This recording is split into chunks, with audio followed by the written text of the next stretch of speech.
Our scripture reading this morning comes from the book of Ruth. Listen now to what the Spirit is saying to our church this day. In the days when judges ruled, there was a famine in the land, and a certain man of Bethlehem in Judah went to live in the country of Moab, he and his wife and his 2 sons. The name of the man was Elimelech, and the name of his wife Naomi. And the names of his 2 sons were Mahlon and Chilion. They were Ephrathites from Bethlehem in Judah. They went into the country of Moab and remained there. But Elimelech, the husband of Naomi, died, and she was left with her 2 sons. These took Moabite wives. The name of the one was Orpah, and the name of the other Ruth.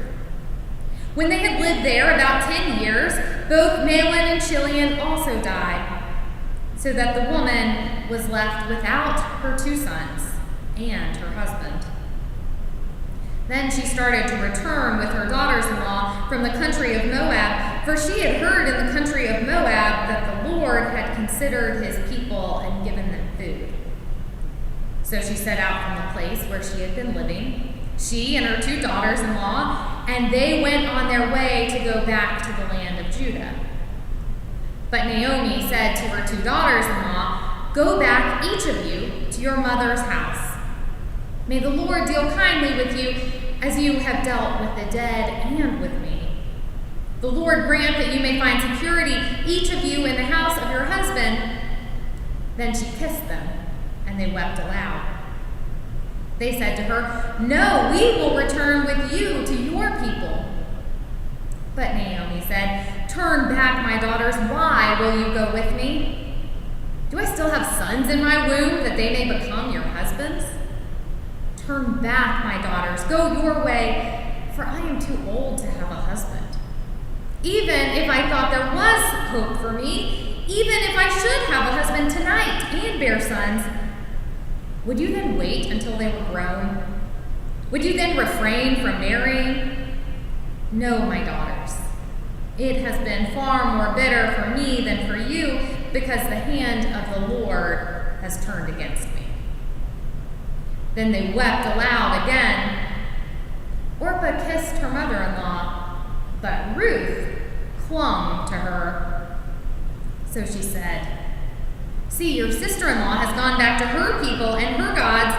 Return after your sister-in-law."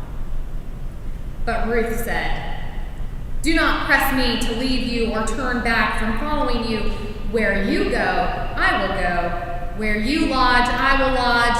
Your people shall be my people and your God, my God. Where you die, I will die. There will I be buried.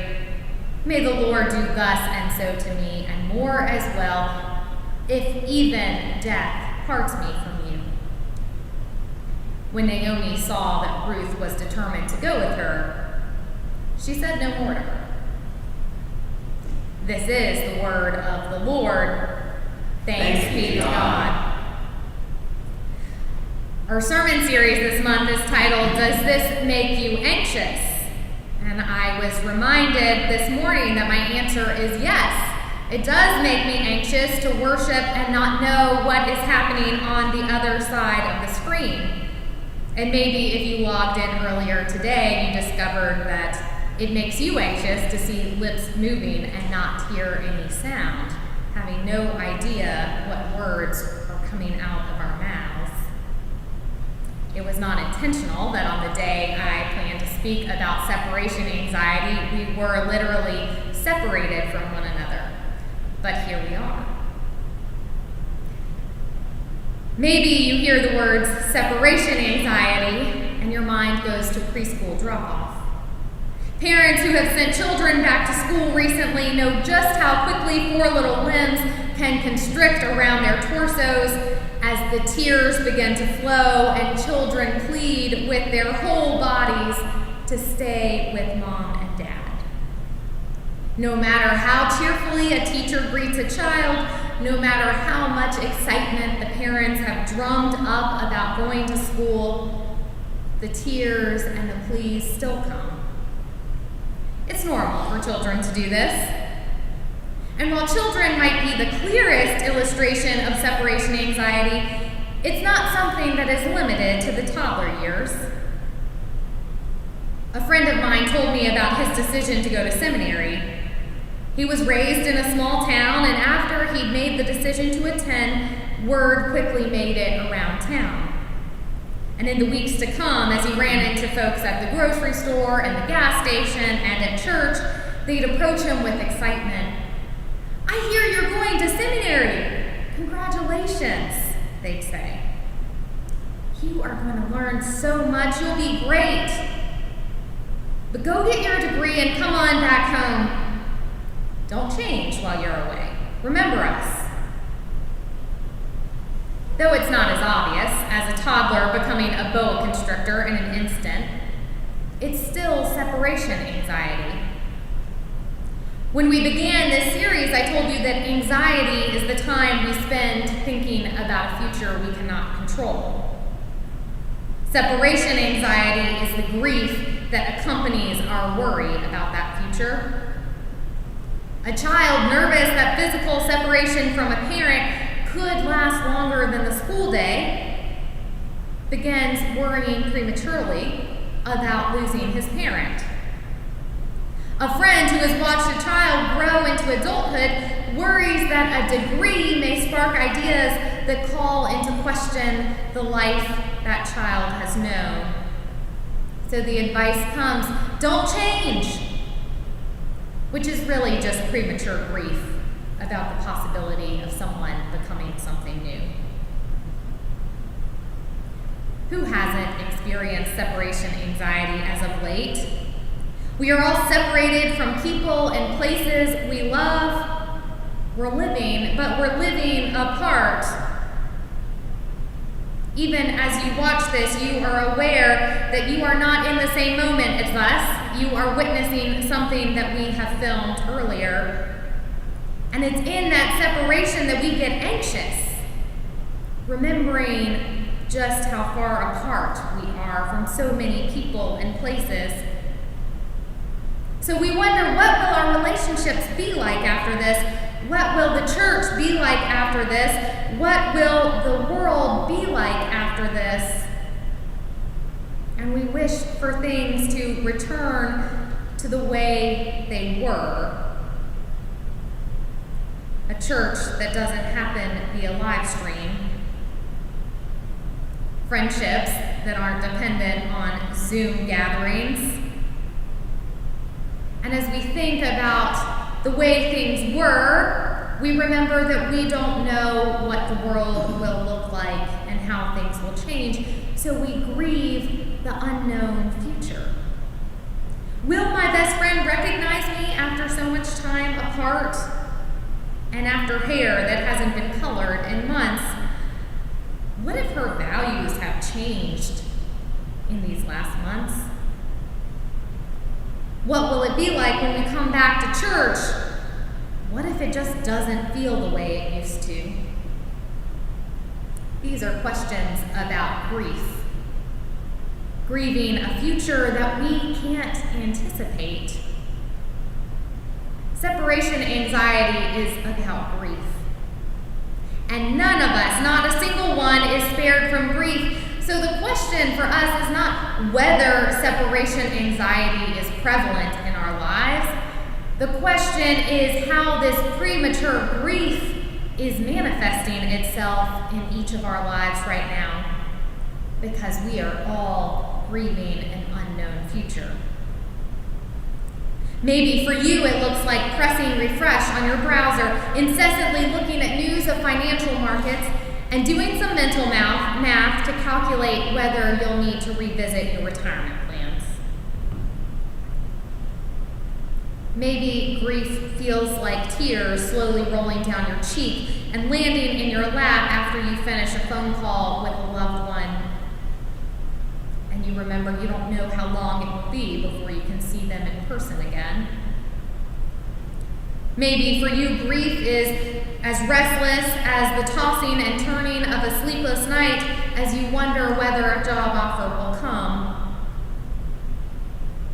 Or maybe grief for you is more like the hesitant gratitude for someone who offers to host a virtual party, which you know will be great, but still not the same as celebrating that big milestone in person with family and friends. Or maybe grief sounds like the words, "I'm fine, I'll get through this," accompanied by busyness to numb the pain. Grief wears different faces for all of us, but none of us is spared from grief. I think Naomi teaches us something about separation anxiety and about grief. Her story is none other than grief after grief. First, she's forced to leave her homeland because of a famine. So she packs up her family, her husband, and her 2 sons, and they set out for Moab. And moving to a new place is hard enough when you are excited about the place to which you're moving, but she was not. Naomi was so desperate to feed her family that she moved them to Moab, the land of their enemies. Talk about grieving an unknown future. Can you imagine living in a place where you can safely assume that people will hate you from the get-go? And that's only the beginning of Naomi's list of griefs. When they arrive, Naomi's husband dies, and instead of being a stranger in a strange land, bad enough on its own, she becomes even worse, a widow in a strange land. Once again, anxiety and grief set in, forcing her to recalibrate the future she hoped for with the future she actually got. Her sons get married some years later to women named Orpah and Ruth.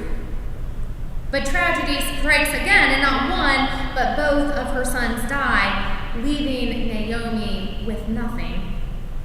The future once again ripped from her hands. And what else can she do but grieve? A widow without a family living in the land of her enemies. And as she gets anxious about how she'll survive, or I think more likely whether she'll survive, her daughters-in-law become a physical reminder of all that she's lost. Seeing them is not consolation. It is simply a reminder of her sons who are no longer living. So Naomi does what is natural. She tells Orpah and Ruth to leave. "I am empty. I have nothing to offer you. Go back home." Sure, she's sending them back to their parents, but I think she's also trying to eliminate the reminder of her grief. Maybe if they are out of sight, then the grief won't be quite as noticeable. Isn't that what we tell ourselves too? I think Orpah and Ruth embody the difference between how we want grief to work in our lives and how grief actually works in our lives. Orpah does just as her mother-in-law says, and she leaves. Isn't Orpah what we long for with grief? Wishing grief would take our instructions, leaving when we tell it to, not overstaying its welcome. Orpah embodies what our culture tells us about grief. That it's a problem to be erased. Take your 3 days of bereavement, but then get back to the office ready to work as if nothing happened, because grief can be controlled. Grief can take its bags and go home when we tell it to, just as Orpah did. Wouldn't life be simpler if grief were as obedient as Orpah? Yes, it would. But Ruth shows us something different, and I believe truer about grief. When Naomi instructs her to leave, Ruth comes back with the words that have been read at wedding ceremonies ever since. That undying pledge of loyalty, where you go, I will go. Where you lodge, I will lodge. Where you die, I will die. In other words, I'm coming with you. When grief pops up in your life, whatever face it is wearing, aren't you reminded of just how loyal grief can be? Clinging to us like saran wrap, even after we've taken our bereavement leave, dismissed it, and pleaded with it to go back to where it came from. We wish for Orpah, and we treat our grief as if she were Orpah, ready to take our instructions without resistance. But we get Ruth instead. We get a pledge of loyalty in response to our dismissal. Listen to this sentence. When Naomi saw that Ruth was determined to go with her, she said no more to her. That sentence right there is why Naomi is so important to us, because Naomi stops resisting. She lets Ruth, an embodiment of her grief, cling to her and travel with her. What if grief is not a problem to be solved? Not an emotion to be dismissed? What if grief is a companion to befriend? What if grief is the thing that pushes us to ask who we're becoming now that we have this new partner traveling with us? Mary Oliver has a poem titled Love, Sorrow, which has great instructions for us. I'm going to read it for you, but I will replace the word sorrow with grief. Love, grief. She is yours now, and you must take care of what has been given. Brush her hair, help her into her little coat, hold her hand, especially when crossing the street. For think, what if you should lose her? Then you would be grief yourself. Her drawn face, her sleeplessness would be yours. Take care. Touch her forehead that she feel herself not so utterly alone. And smile that she does not altogether forget the world before the lesson. Have patience in abundance. And do not ever lie or ever leave her even for a moment by herself, which is to say, possibly again abandoned. She is strange, mute, difficult, sometimes unmanageable, but remember, she is a child. And amazing things can happen. And you may see, as the two of you go walking together in the morning light, how little by little she relaxes. She looks about her. She begins to grow. Naomi, the widow, grieving the move to a new land, the death of her husband, the death of her sons, grieving the separation between the life she intended to have and the life she actually has. Don't we all know that gap? The separation between what we longed for and what is, between what is and what will be. Just like Naomi, we have to learn how to live with grief as a companion instead of a problem to solve. So I wonder what you're holding in that space between what is and what will be. What future you're already grieving, knowing that it will be different than the future you'd hoped for. How can you befriend that grief? Of course, befriending grief is much easier said than done, and not always as tender as Mary Oliver's poem suggests. But as you consider what it means to befriend your grief, let me lift up the word of hope hidden between the lines of this story. So long as grief is with us, God is with us too. Because Ruth is more than the reminder of grief's loyalty to each of us. Ruth is the manifestation of God's promise to each of us. There is no grief too great, no season too unruly, no anxiety so all-consuming that we can be separated from God. So you may be grieving an unknown future, and that is okay. It is normal. But you need not grieve a future where you are separated from God. Because where you go, God goes. Where you lodge, God lodges. Not even death can part you from God. Amen.